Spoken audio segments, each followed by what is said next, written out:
Technical drawing, page 595, 1935, number 1. This is a very typical sheet metal elbow used in HVAC. Not a lot of dimensions given, so what you need to start off with, it's a American part, and first thing we have to start off with is a front view, and we're going to have to do a layout to get some dimensions. So we're going to go into front view and we're going to sketch front plane. We're going to do a couple circles to start with. And we're going to dimension those. The inner dimension is the 1.5 radius times 2. And the outside diameter is the 3.88 times 2. Next thing we're going to do, some lines. Go from the center of the part to the quadrant of the circle. And the same thing again.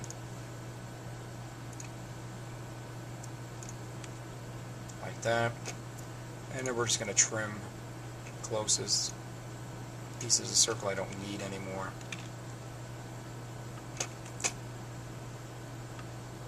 And then the next piece is a couple lines from here, vertical, just some distance, and the other one, some distance. And then a line, whoops, and then a line, arbitrary line, just at an angle. We need to set this angle, and it's 45 degrees because you're going through a 90-degree turn, so it's half of that. Next thing we need to do is grab that line, and we have to add a relation to this curve, and we're going to make a tangent.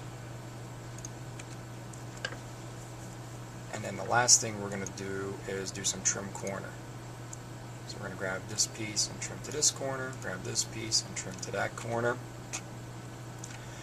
And that gives us some of the other dimensions that we need. So it gives me a height, a length, and another height. You're going to notice that this one and this one are the same. And the last thing we need to do is a line from this point to the center, and a line point from here to the center. And then we're going to dimension those angles. So it's 22.5. This is the same thing, 22.5. And then this, because you're going through 90, should all add up to 45 degrees. After that, take this drawing and print it out, so you have it for reference right in front of you while you're drawing the next part. Okay, those are all the dimensions you're going to need to finish this thing. So we're going to go File, New, USA part again. And this is critical, and I mentioned it in the syllabus. Your seams must be on the front plane. So I'll show it to you again. So we're going to go top view, top plane, and we're going to sketch a circle. And the circle diameter, I wonder how big that is. Well, we have a radius of 3.88 and another radius of 1.5. We subtract one from the other, 3.88 minus 1.5. Alright, and then we're going to times all that times 2. No, we're not. 388 minus 1.5 gives us the diameter of the part. Zoom in, and we do our usual thing. This is what I mean. This has to go to your quadrant, and then we're going to offset that. I usually like 0.01 and make sure it offsets to the other side.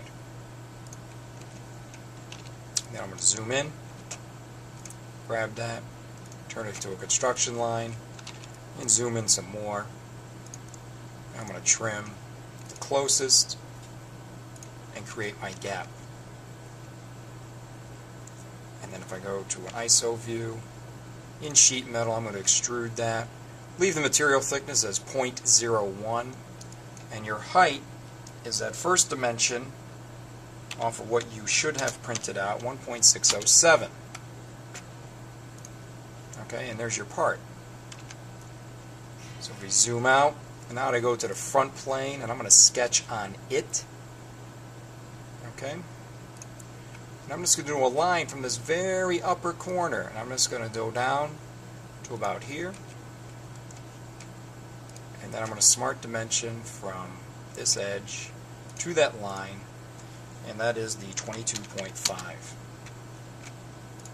Happy check mark, or the happy swirl. And then the next thing we're going to do is extrude cut this. Okay, we're going to do a normal cut, and there you are. So that's part number 1 of this. I'm going to save it as part number 5 for right now, because it's just because of the video. Okay. If you look at this drawing, 1.607, 1.607, 22.5, 22.5. This part is the same as this part. So you only have to make this part once, but you get to use it twice within the assembly you're going to create. Now this part that I just did, I'm going to save it as another part. So I'm going to part number 6. Okay? And the reason I did that is because I'm going to go into my original extrusion. I'm going to change that to mid-plane, and I'm going to take the 1.607 and multiply it times 2. When I do that, I already have my first cut, because that included angle for this piece here, and this is what you're going after, is this piece here, is 45 degrees. And the 3.214 is this number times 2 equals that. So it cuts down on the work. The gap is all in the same spot, so that's going to help with things later on also. And the extrude, all I have to do the extrude cut, is go into my features, and I can mirror that cut across the top plane. And now I have my second part. So now I have the middle part, the bottom piece, which we're going to use twice. Now we have to put them in an assembly. So we're going to go File, New, Assembly, and we're going to turn on our origins, and we're going to pull in the first part. Okay, and we're going to fix it at the origin. Okay. Then we're going to insert component, an existing part, which is part number 6, the middle piece, just somewhere. Don't let it get fixed anywhere. Let it be floating so you can see. I can grab it and still move it around. And we're going to grab the front plane of it, and we're going to mate it to the overall front plane of the assembly. Okay, and that takes care of part of it. Now the next mate, it's a little trickier. Okay, we can still move it around, but it is centered across the front planes. We need to close up this area. We need to get it at that angle. So what we're going to do is we're going to take this piece's top plane, we're going to mate it to the top plane of the overall part. We're going to change its angle to 45 degrees. Okay, and a happy check mark. And get out of mate, and now if I grab that, I can see that, wow, look at this, it's really going to line up nice. And then if I go in here, get really close, I should be able to grab this vertex and mate it to this vertex. Okay? And if I look, now there's no minus sign in front of part 6, so I know that it is fully defined in space. And I was going to save that quickly. Save and save often. And insert a component, existing part. We're going to browse. We're going to pull up part number 5 again. Okay, again, make sure it's off in space. You don't want to fix it anywhere.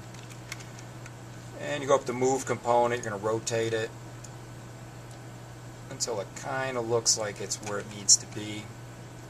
And again, we're going to grab its front plane, and we're going to mate that to the overall front plane of the assembly, so we know it's aligned well. And we're good there. And let's try something. We're going to take the top plane of it, and we're going to mate it with the top plane of the overall assembly. We're going to change its angle. Because we're going through a 90-degree turn, we should be able to do a 90-degree mate. Let's clear out of the mates. Let's go to our front view. And again, if we grab this, it looks very nice. Looks very close, right? So we have it defined now at 90 degrees to here.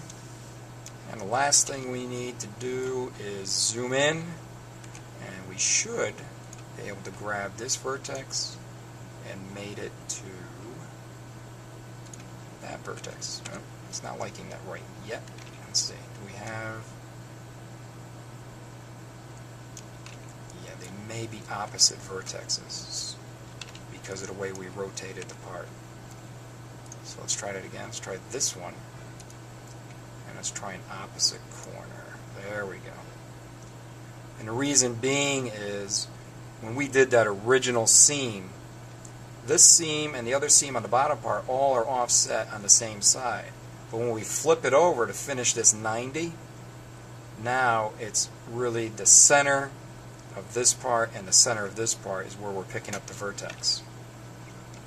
So you have to pay attention to those things. Don't get frustrated.